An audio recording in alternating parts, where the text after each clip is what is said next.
where your clients are. Hello and welcome to your Consulting Business Podcast. My name is Russell Pearson and this is episode number 34. On this episode, we are going to talk about and identify where your clients are, because that becomes one of the biggest roadblocks to actually building a successful consulting business. Is actually, number one, defining who your clients are and then where they are. It's one of the big questions that I always ask early in a consulting process when I'm working with clients to build their consulting business. And what I find is that a lot of consultants tend to be in one of two areas. They either tend to be absolute generalists and their clients could be anyone, or they get the opportunity of being absolute specialists and there's not enough of those clients that are around just out in the wild that already don't have someone already working with them, right? So let's talk about the generalist part too. So I often speak to a consultant and they'll say, well, I could help just about anybody because of all my experience. Now, I want to start with the premise that, do you know what? There are 8 billion people on this planet, and if we can help anybody, then they are everywhere. So that means we need to be everywhere that they are. And unless quantum actually gets to a point where we can actually control it in our own bodies, we can't be everywhere at once. So 8 billion people, far too big a market. Now, I often also hear that, I just work with women. All right, that's my market, women. That's 4 billion people. All right, still, it's too big. All right, so that's the reason to niche. Niching down enables you to focus your energy, focus your attention, and actually be in one place at a time, in a place that's going to serve you best, be the most effective. And so if you can find a way to reduce the focus on who your market is, yet have it deep enough that there's going to be enough clients for you to work with over a long period of time, then you're in the sweet spot. And that's the spot that you want to be. So we look at, all right, and I'm just going to keep playing on this too, because I then often hear, like, I only work with women over the age of 40, or I only work with men over the age of 40. Again, that's 2 billion people, right? So we need to reduce the amount of numbers, because most consultants that I work with are working with in a practice that they've actually created for themselves. They're not working in some big, large, multinational consulting business. They may have originally, but they're not having to do the sales for that big multinational. They're doing the sales for them. And the reality is most consultants don't need hundreds and hundreds of different clients at any one time. They may need a handful. Usually people are working with maybe 10 to 20 clients in small capacities.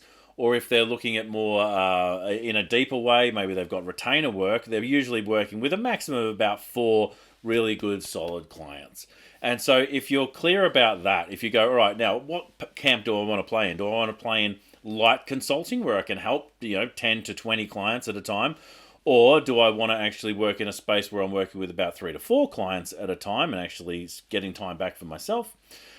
These are a choice, but once you decide that, then you go, all right, well, how many clients will I need over a certain length of time? Let's say, call it 10 years, call it 20 years, whatever it might be. And then you can look at the market and you go, now, if I can get just 1% of the market, is there enough people to work with? Is there enough possible clients? Is there enough people who have the problems that I solve? Is there enough people who want the outcomes that I deliver? Is there enough people who would be open to my methods? And is there enough opportunities in the specific market that I'm going after? So in understanding that, all right, I've just got a big rant. Thank you for your grace. We're going to actually look at where people are. So let's imagine that we've defined who. We've defined who they are. Now, who comes into locality? Do I want to work in a local area? Can I just work online, which broadens those things out? Do I want to work in a country? Do I want to work internationally? If so, then we've got to divide it up some other how. Do we look at industry categories? Do we look at sectors? How do we define up who we want to work with? But it needs to be a small enough sample that we can identify where they are. And so, if I was to say, all right, I want to work with accountants, let's say, and I always use accountants as a reference, I don't know why, but let's say I want to work with accountants. There are tens of thousands of these guys and girls all across Australia, and if I say I want to work with accountants globally, number one, it's too big an audience. Then I go, all right, well, what do I want to work with accountants in the US, or do I want to work with accountants in Australia? Well, all right, that reduces it somewhat, and then we're in the thousands. Then it's like, do I want to work with teams of accountants, aka consulting practices and businesses that have accounting teams, or do I want to specifically work with directors? All right, so you might have an organization that has 1, 2, 3, or maybe up to 5 directors. Right? Do I want to work in that space? That again will reduce it down, and it will reduce it down to a point where you can actually start to create a very specific list of who these people are.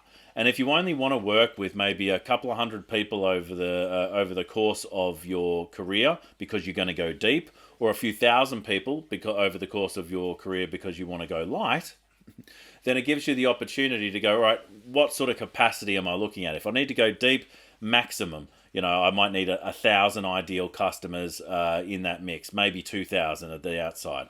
If I want to go a bit more broad, or I'm looking at sort of 10, 20,000. Yeah.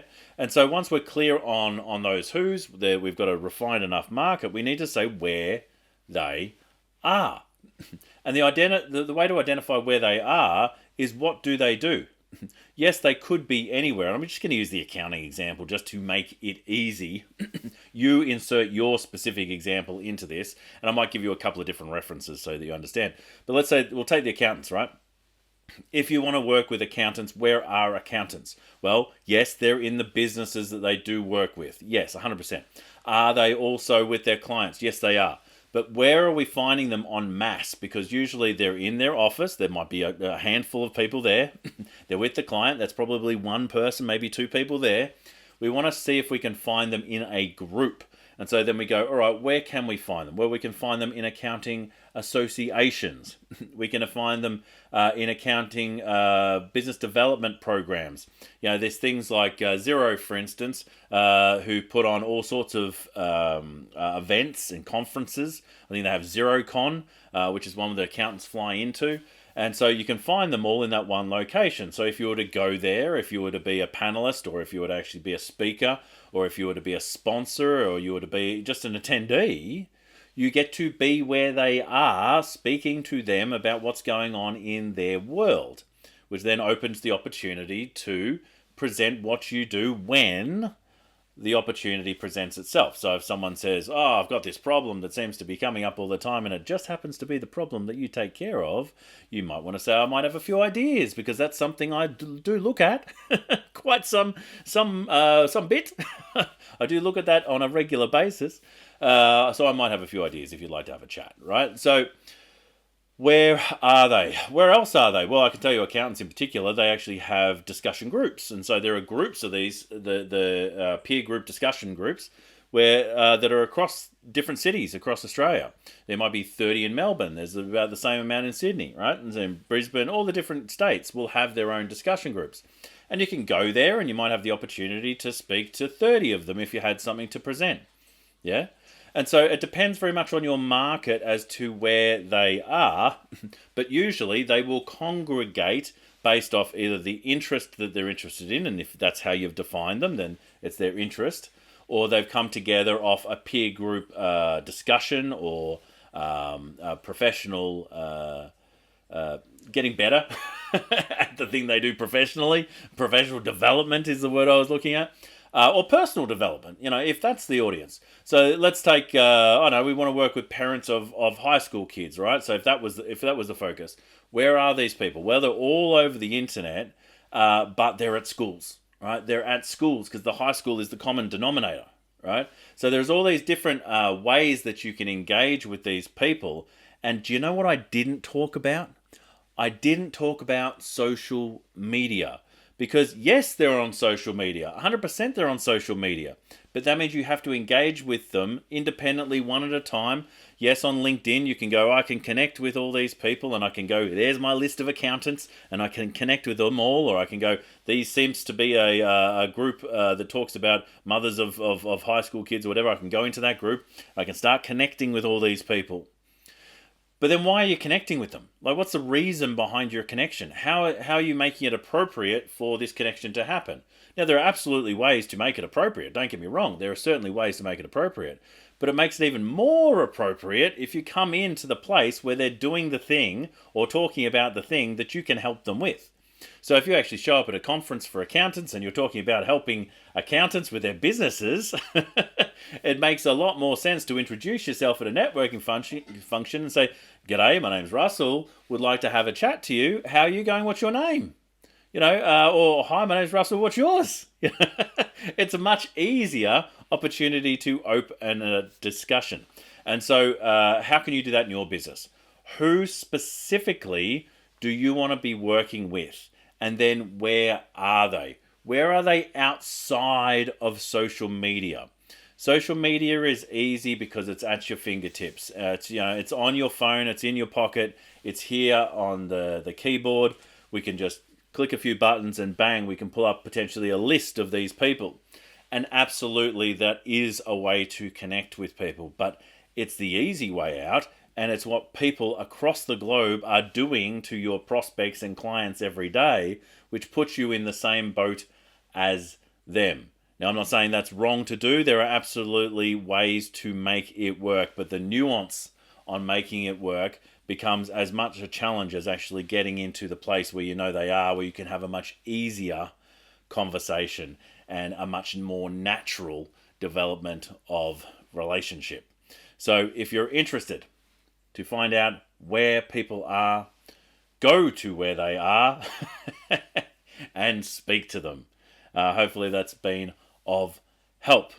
I'm going to jump on to the book recommendation. I'm just going to jump off the screen and jump back in. I will see you in just a moment. And we are back. And today I would like to talk about the book $100 Million Offers by Alex Hormozi. Now, this book is a fantastic introduction to making offers and how you can actually get offers that people want to buy. And what I love about Alex Hormozi is he has like a real depth of knowledge about a whole bunch of things, and he actually brings that to the subjects that he talks about. He's got a fantastic podcast. He's got some great stuff on YouTube and TikTok, and certainly a person to check out if you are interested in the world of sales, in the world of client engagement, in the world of creating offers, and actually the world of business in general. One of the things that he said recently on a TikTok that I really appreciated is that there are two different types of people. There are those who are looking at the finite,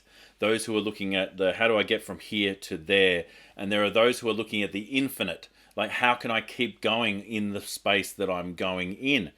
And he said that those people who are looking at the finite, how do I get from here to there? Let's say they succeed in the business. They go to get the business and they succeed in the business they've always wanted. Now what?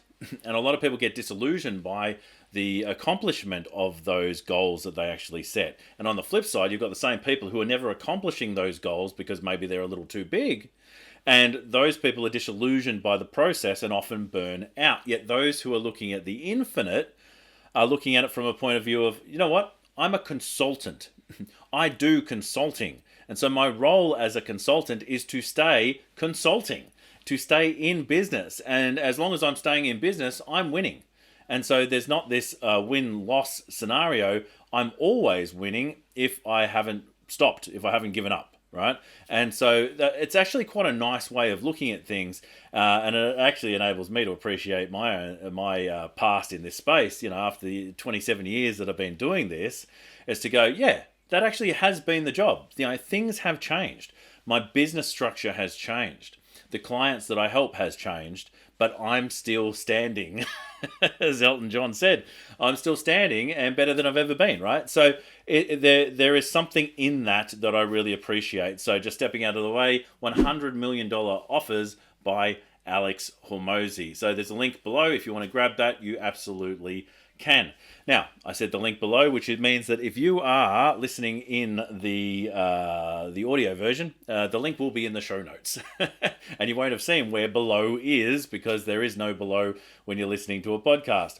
But that might prompt you to go, well, where else can I listen to this? Well, you can listen to it with your listening ears and you can watch it with your watching eyes on YouTube. So if you want to go check out me, Russell Pearson, SSLL, the way Russell should be spelt on YouTube, you can find your Consulting Business Podcast here as well. And if you haven't subscribed, make sure you subscribe, ring the bell so you get notified when a new episode goes live. And we are doing these things every week. And we're bringing some great new guests to the podcast in a very short order. If you want to see more of the work that I'm doing, you might want to join myself and about 1,500 other consultants over on Facebook. I know it's Facebook and not LinkedIn because Facebook's more active.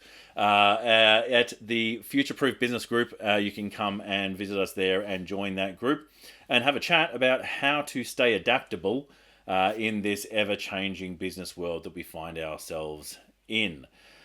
If there's anything I can do to help you, you can go and visit me at russellpearson.com. Go to russellpearsonprograms.com for additional resources that we make available for consultants just like you. Until next time, stay passionate. My name's Russell Pearson, and I will catch you on the next one. Bye for now.